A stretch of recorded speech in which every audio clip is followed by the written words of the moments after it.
All right, Sooner Nation. So let's talk about it. Let's talk about this game that Oklahoma played against the Tulane Green Wave. They won it 34-19, and it feels like the Sooners actually improved on the offensive side of the ball, which is everything, if you're an Oklahoma fan, that you could have asked for, right? This was the complaints and the problems for the past 2 weeks. And outside of the third quarter, you feel like Oklahoma played a pretty good game. I mean, you saw long drives that took time off the clock where Oklahoma scored. You saw good things from the offensive line and Jackson Arnold, but it felt like in that third quarter, they decided to take a break. But then in the fourth quarter, they kind of found some stride again with being able to move the ball. So we're going to talk about it today. We're going to talk about our thoughts and recap the game against Tulane. Before we do that, though, I need to hear from y'all. So make sure you're joining the discussion, jumping down in the comments below, giving me your thoughts. And if you're new to the channel, thank you for pulling up. Make sure to subscribe. Remember, it helps me pay for those diapers for the newborn. And it's completely free to you, but helps me out a ton. All right, so we're going to start off with this. The Tulane Green Wave. Right. I think a lot of people, because I had somebody text me here on this cellular device yesterday and said, how are y'all in a dogfight with Tulane 24-19? Now, that's what the score was at the time. And I said, well, you must not watch a lot of college football because Tulane's actually a really good team. Remember, last week they played the Kansas State Wildcats, a team that a lot of people think has the chance to make it to the college football playoffs out of the Big 12 conference.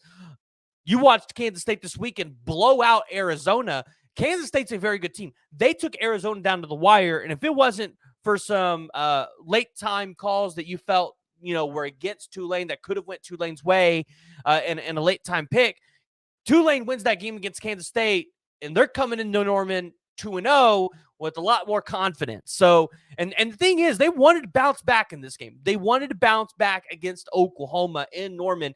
This was a game that a lot of OU fans, the Tulane media would have told you they have a chance to come here and trip Oklahoma up. It's the week before they play Tennessee, start their SEC. Like there's some stuff behind this game, and there's a good chance, guys, Tulane's going to win their conference. Like Tulane's a very good team. They got good quarterback play, good receivers, even on the defensive side of the ball. If you all remember the name Chris Hardy, that's somebody Oklahoma went after in the transfer portal on the defensive line, Tulane got him. So this was not a Temple or somebody like that Oklahoma beat. Like this was a formidable opponent and somebody that I think you can take some stuff away from.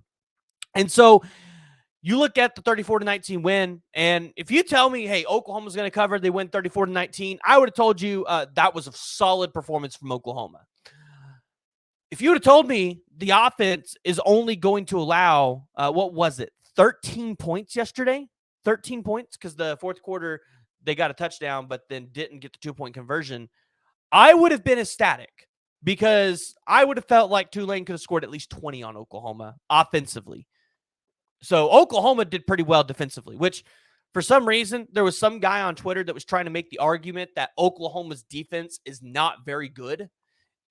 And then when you tried to argue with him, he told you that you were weird because you believed Oklahoma's defense was really good and tried to remind him of the Lincoln Riley era because he tried to tell us he was a season ticket holder for a long time and he knows what a bad defense looks like. And he said it was this and that we were all trying to fool everybody.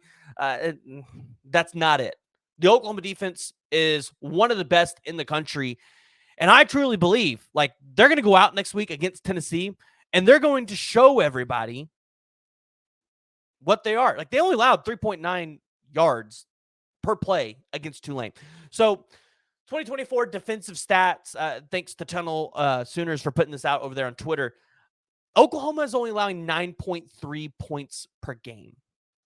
They're only allowing 263 point yards per game, 4.08 yards per play, 30% third down percentage. They have 11 sacks, 58.62 completion percentage. Like they have 4 interceptions. They've only allowed 3 passing touchdowns.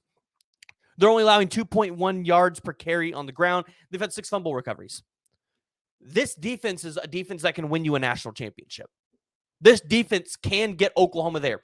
And as Jay over at Unfair Sports and the Sooner or Later podcast has said, this defense for Oklahoma is going to carry them this year. We all knew that. You have a young quarterback with the rings. And that's what I know everybody's really high on Nico, But I want everybody to remember this. Nico is staring down his wide receivers. He is getting, and this is what I think Seth Littrell needs to do more with Jackson Arnold. He's being told from Josh Heupel, this is where you need to go with the ball every single time. And now it's working for them. The question is it going to work against Oklahoma, right? Is Nico going to be able to go through his progressions against Oklahoma, be able to make those smart decisions, or is he going to create some turnovers, right? I think when you watch that game next week, I think we're going to find out a lot about Tennessee here. So, but we're not talking about Tennessee yet. So looking at Tulane. I got the stats here for y'all. I'm trying to find here we go. Okay. These are the final stats of the game. Overall, you're pretty impressed with how Oklahoma controlled the game here. If you're an Oklahoma fan, you are impressed with this. So we'll take a look at it. First downs, Oklahoma had 23-16. This is the one improvement that you wanted to see this weekend that you got. They went 8 of 16 from third down, 50%. That's a huge improvement over the past 2 weeks. 349 total yards, 279 for Tulane, 167 through the air. So you were beat in the air by Tulane. We'll get to that here in just a minute.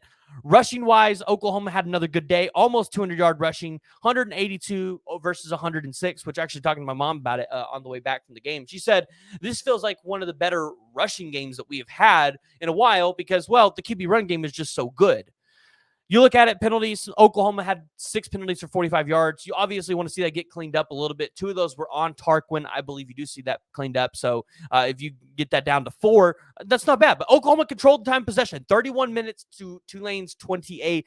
And there wasn't, I think, a time in this game where you thought Oklahoma is going to lose this because Tulane's going to drive the ball down the field. Like you felt like this defense is going to give the ball back to the offense, and the offense is probably going to make something happen. That's how you felt if you were Oklahoma. So we're going to start on the offensive side of the ball and say what we talked about there, because that has been the topic of conversation all year. Jackson Arnold, 18 of 29, 169 yards, 1 touchdown, 1 interception. Outside of the 1 interception, I felt like Jackson Arnold played probably one of the best games he's played in an OU uniform so far. I think the Arizona game is still pretty high up there because, I mean, some of those interceptions were not his fault in that game. They go against him, but I think that's one of the great myths when it comes to quarterback play is everybody sees, oh, well, the quarterback threw picks, but they don't, it only counts against the quarterback. It doesn't actually tell you the whole story. So I felt like the Arizona game was one of his best, but this was right up there, right? Jackson Arnold, I felt like you saw Seth Littrell make everything simpler for him with some of those dink and dunk passes. You definitely saw, I think, a little bit more confidence in some of those wide receivers. You had Zion Kearney out there who caught some passes. You had Zion Ragins catch a pass. You had Jacquez. Like, I felt like you had more weapons out there that allowed Jackson Arnold to do a little bit more. I think he's definitely got to lean on the tight ends a little bit more this year. I think the tight ends and Deion Burks are going to be your strong points if you're Jackson Arnold. He got 4 receptions to Bauer Sharp for 28 yards. I think Bauer Sharp needs to get more targets, and I think if you do that, you're going to be a little bit more successful. Same thing with Jake Roberts, who only had 1 reception for 5 yards yesterday, but Deion Burks, 7 receptions for 80 yards. I do want to see, and that was, by the way, the longest pass of the day was to Deion Burks for 20 yards. And then he had a pass to the end zone with Deion Burks. That one got called back. But I look at it and I say, I want to see more deep shots to Deion Burks. I want to see more scheme calls where Jackson Arnold is overthrowing Deion Burks, and Deion Burks just his task is to outrun the defender and go grab that ball. Because that's I think where Jackson Arnold can succeed, and that's where I think you're going to see him succeed with Deion Burks and Andrell Anthony when they're back on the field together. Is kind of just letting them both run down the field. Jackson Arnold picking one of the two, overthrowing it, and letting your 2 speedy guys go out there and get it. With Nick Anderson, I think you get that size back, and I think you saw it with Kearney. When you get that size back, it's going to help keep the defense a little bit honest. And honestly, with Nick Anderson, we know what he was able to do last season. The defenses are going to have to respect that guy. And this comes back to the point. Although I think some people still were not impressed with the offense 100% fully, you get Nick Anderson and Andrell Anthony back next week. You get Branson Hickman back at center. I think this offense changes completely. I think you see Deion Burks have one of his best games in an Oklahoma uniform. Jackson Arnold at that point probably goes over the 350-yard mark, which I asked you guys before the game, hey, like, does Jackson Arnold hit over or under? A lot of you were on the under part. A lot of you guys thought maybe he would end up in the 200 range. But again, solid performance by Jackson Arnold. Nothing I think you can get upset about. You look at the running game for Oklahoma, and I was excited that they ran the ball more this game. If I went through and I looked at the carries, 25, 31. So yeah, 31 carries from the running backs. That was a lot better of a performance where we were starting to see like 20 from the running backs. You still want to see that number probably in the 40s, but Javonte Barnes is, I think, your best back. Taylor Tatum, though, like, he's scratching the surface. Like, you got to be able to get Taylor Tatum more ingrained in this offense. He scored 2 touchdowns for Oklahoma today.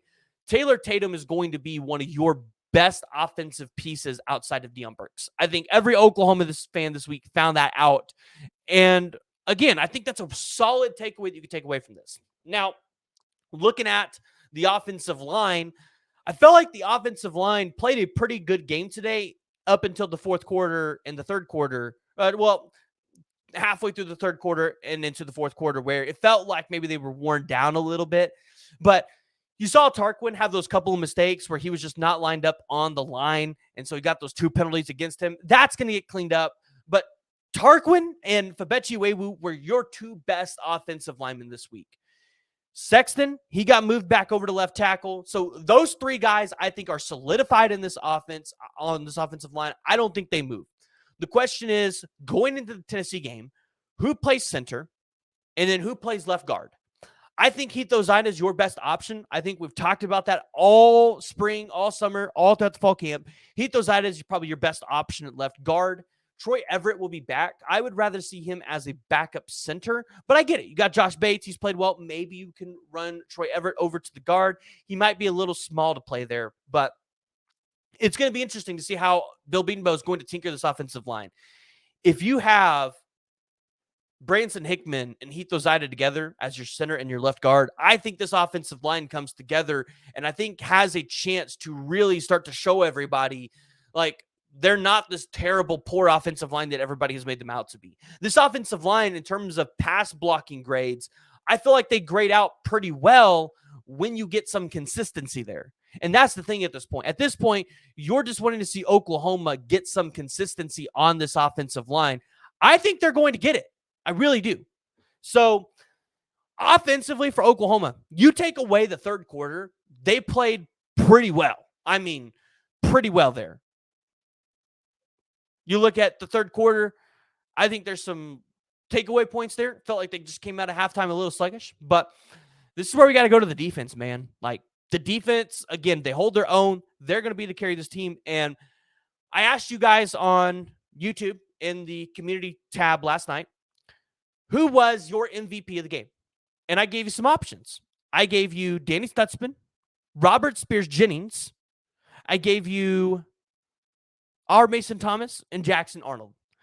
Jackson Arnold got more votes than I thought he would. Robert Spears-Jennings got less than I thought he would. Danny Stutzman got 15%. I thought he would come in second. 77% of you guys said R. Mason Thomas was the player of the game for Oklahoma. 100% agree with you. This was the guy that we were told Oklahoma had for the past couple of years. 3 tackles. Three of them were solo tackles. 3 tackles for loss. 3 of those were sacks, baby. R. Mason Thomas had his coming out party. Guys, R. Mason Thomas has got to be one of your best edge rushers in this room. You look at it, I think it's PJ Adebayor and R. Mason Thomas. Multiple times that I see PJ Adebayor, I don't think he's going to get the credit he deserves, but he was back there causing havoc. And that's a lot of it with his size. That's a lot of it with his size. But going down the chart for the defensive side of the ball, Danny Stutzman, 12 total tackles. Robert Spears-Jennings had 7. Guys, I think Robert Spears-Jennings, he's going to have something to say about the Jim Thorpe Paycom Award this year. DeJoun Terry had 4. Kenai Walker had 4. And although Oklahoma only got 1 interception and then they got the fumble, this defense, guys, they were putting the ball in the air, right? They were putting themselves in a position to get those interceptions. They just weren't able to finish with the interceptions. So if you're an Oklahoma fan, although you would have liked to have seen maybe 1 or 2 more turnovers from the defense, you feel really good about how the defense put themselves in positions to potentially get those picks. I think I counted at least 3 that they missed on. So if Oklahoma would have gotten 2 of those, you would have called this an A+ performance from the defense. So I look at it, I say, you got to give the defense an A performance. They kept them to 13 points on the offensive side of the ball. You feel good about that. That's something you can work with. Remember, the other 6 points was from a pick 6 from Jackson Arnold. You feel good about where the defense is at. You feel like they're going to go in and they're going to test Tennessee and they're going to keep you in that game. It's just going to come up to, can Jackson Arnold and these receivers put it together to be able to get you drives, to be able to score against Tennessee? That's going to be the ultimate question here. So A from the defense. I want to give the offense a B-. That's probably higher than most people. I think I saw a lot of people saying C+. I'm going to say B- for the offense because I felt like there was just a lot of building. A lot of people are going to need to understand this. The days where Oklahoma was scoring 50 or 60 points a game, those days are over, right? This team, they want to be able to go in there. They want to control the clock. They want to be able to have long possessions, which is just going to equate to less points, right? That's just what it's going to equate to. Now, you need to make the most of those opportunities if you're going to do that, which I think eventually they will. But there's nothing wrong with the quarterback. There's nothing wrong with the play calling or the scheming. I really do, and I've been on this train, and I'm going to stay on it. I think the problem is you just need Nick Anderson and you need Andrell Anthony back in that offense. You need them there as tenured wide receivers to be able to help that wide receiver room anchor down, because when they're there, they're making plays. It's going to make it to where when you put freshmen in there or sophomores in there, they're able to come in and maybe not be prioritized as much by the defense, right? So then they start making plays, and you just start to see this groove for Oklahoma get to place, guys. The other reassuring thing, if you're an Oklahoma fan, is you watched everybody around college football this week. It's not like Georgia and all of these teams played super well, right? And if a team like Texas does play well, it's because they're not playing any competition that's going to challenge them.